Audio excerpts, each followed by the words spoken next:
In this lab, we will use the energy principle to examine the motion of a spring mass system in which the mass swings in an arc while oscillating on a spring. The energy principle states that the change in energy of the system is equal to the change in energy of the surroundings. This essentially means that any change in energy of the system is a result of energy taking on different forms. An easier way to interpret this concept is by analyzing the changes in kinetic energy and potential energy. This energy of the system is equal to the sum of both the potential and kinetic energy. Our system includes the mass, the spring, and the earth. Therefore, we will have to examine the energy between each component. The first form of energy can be described as a spring potential energy. As a spring moves from its equilibrium position, energy is stored in the spring, and this is representative of the energy that can turn into kinetic energy. Spring potential energy is equal to 1/2 times the spring constant times the displacement squared. Another way in which the energy can be stored is as gravitational potential energy. This form of energy is based on the gravitational force between two objects. Gravitational potential energy is equal to the mass times the Earth's gravitational acceleration times the height of the mass. Finally, there is the energy of movement known as kinetic energy. This is equal to 1/2 times mass times velocity squared. In this experiment, we are given the calibration length of 0.7 meters and the mass of 0.402 kilograms. However, we are not given much else. So how do we find the values that we need to analyze energy? This is where we use Tracker. Using Tracker, we are able to gather the data coordinates for position so that we can use them to solve for more variables such as spring constant and the relaxed spring length. Here is the reasoning behind my work on the next slide. Here we can see how I got the spring stiffness of 7.1678 newtons per meter and the relaxed length of the spring of 0.1504 meters, using the position data from Tracker and the formulas on the previous slide.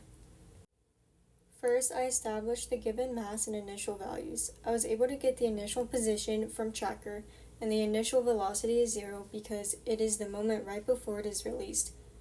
My delta was also 1/210 seconds for this analysis. Next, the interaction constants are established. There are the values that we found before, including the spring constant and the relaxed length.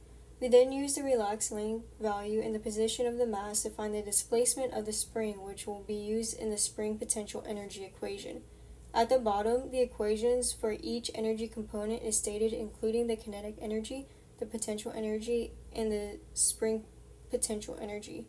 Finally, the energy principle is declared, where the sum of kinetic and potential energies is equal to the total energy of the system.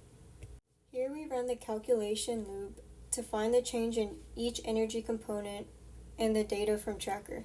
The position and velocity of the mass are found using Newton's second law, using the net force of the spring force and the gravitational force. Then the length and orientation of the mass is found. As the loop runs, we see how the change in position and velocity is related to the changes in form of energy. When we run the code, the top left visual shows the predicted model of the movement. The bottom left image shows the way in which the form of energy changes as the mass oscillates. These changes are consistent with the same period. It is also important to note how the change in potential energies are the same but opposite.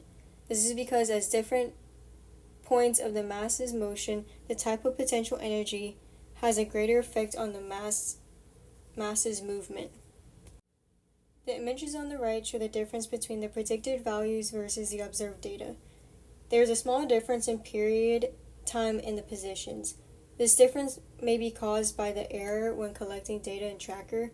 We also only considered gravity and spring interacting, but there could have been other forces like air resistance. This experiment emphasizes the energy principle, in which energy cannot be created nor destroyed but rather change forms. In this example, we see the pattern in which energy takes on forms between gravitational potential energy, spring potential energy, and kinetic energy. Most importantly, this lab shows the way in which potential energy is stored alternates between spring and gravitational. The relationship between potential and kinetic energy can also be seen in the change in energy versus time graph, where at the time of the peak of the potential energy, kinetic energy is equal to 0.